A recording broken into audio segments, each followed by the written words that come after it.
Hello and welcome to camp, cold cases and missing people. Now to start, I am by far not the first to go over this case, but it doesn't hurt to get others' perspectives and opinions.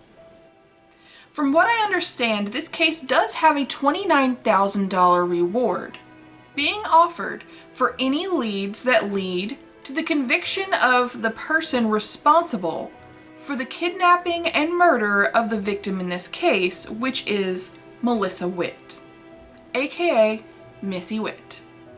That reward is also for anyone who gives any information on the witnesses, the possible witnesses, of the events that day. If you know any information, please call the number on the screen, 1-800-440-1922, or email at whokilledmissywitt@gmail.com. Today's case is taking us to Fort Smith, Arkansas. It's December 1st, 1994. The day started as a typical day. Missy, Melissa Witt, lived at home with her mother. She was 19 years old, so she lived at home with her mom while she was going to college. That morning, she had asked her mom if she could borrow some money. Her mother said no, but left a note for her on the counter stating that she loved her and she would be at the bowling alley later if she wanted to come by for a bite to eat. Missy was studying to be a dental hygienist.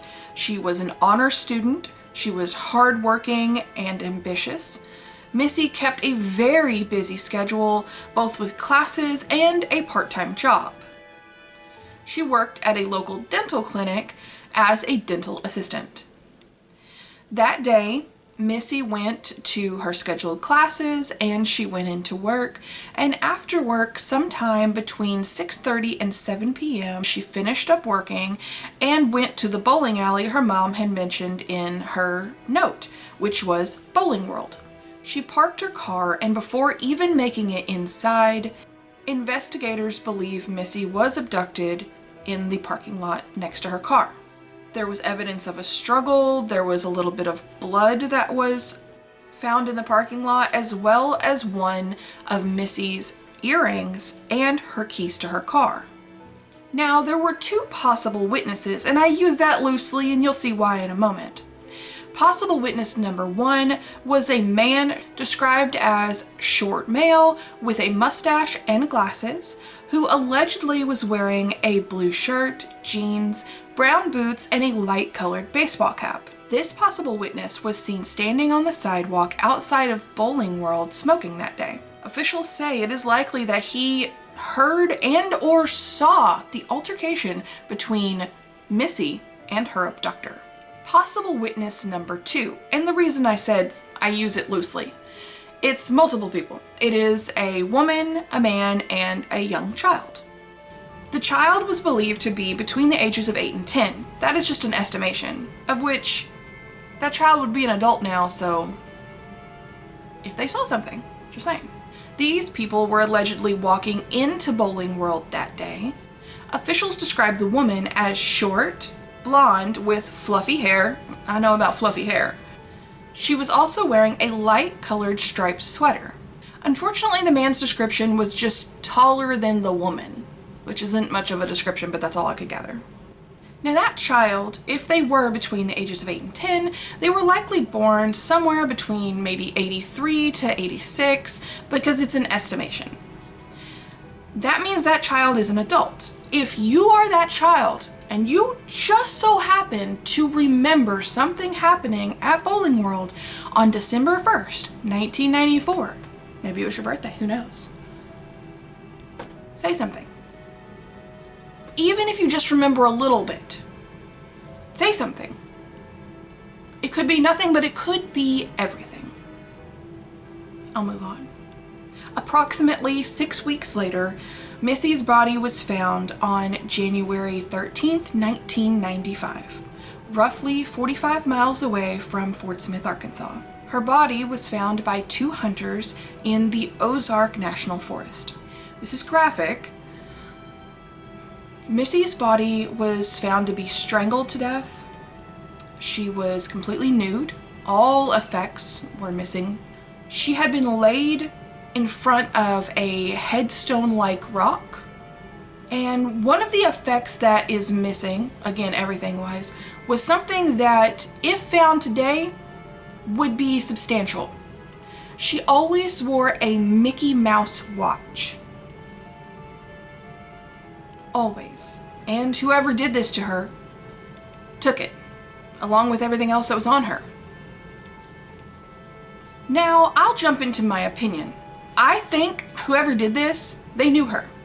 Perhaps it was a classmate that didn't like no for an answer, or a person in general who fancied her, but she didn't feel the same.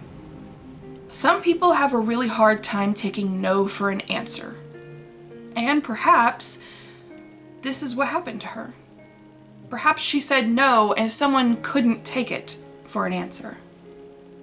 Again, just a thought, just a feeling, just a theory.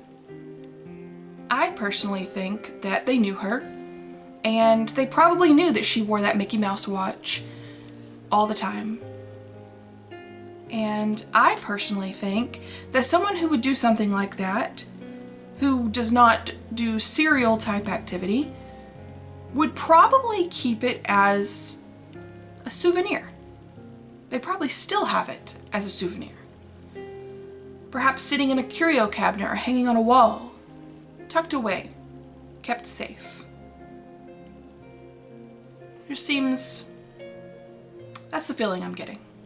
And again, I could be wrong, but if you happen to know someone who would have been around that area, who happens to have a Mickey Mouse watch that they keep on display or even in secret, maybe brag about, like I said before, there's a $29,000 reward, and times are tough. So if it takes a reward to get a little bravery in your heart to stand up and do what's right, I think there's no shame in that. Now this is where I change lanes a little bit, and from here on out in this episode we are going to talk about 3 missing people. Every time I do one of these videos, at the end of it I'm going to mention 3 missing people who are missing in the state in which the case was in. And of course that's Arkansas. So let's jump into these. So let's talk about these 3 missing people.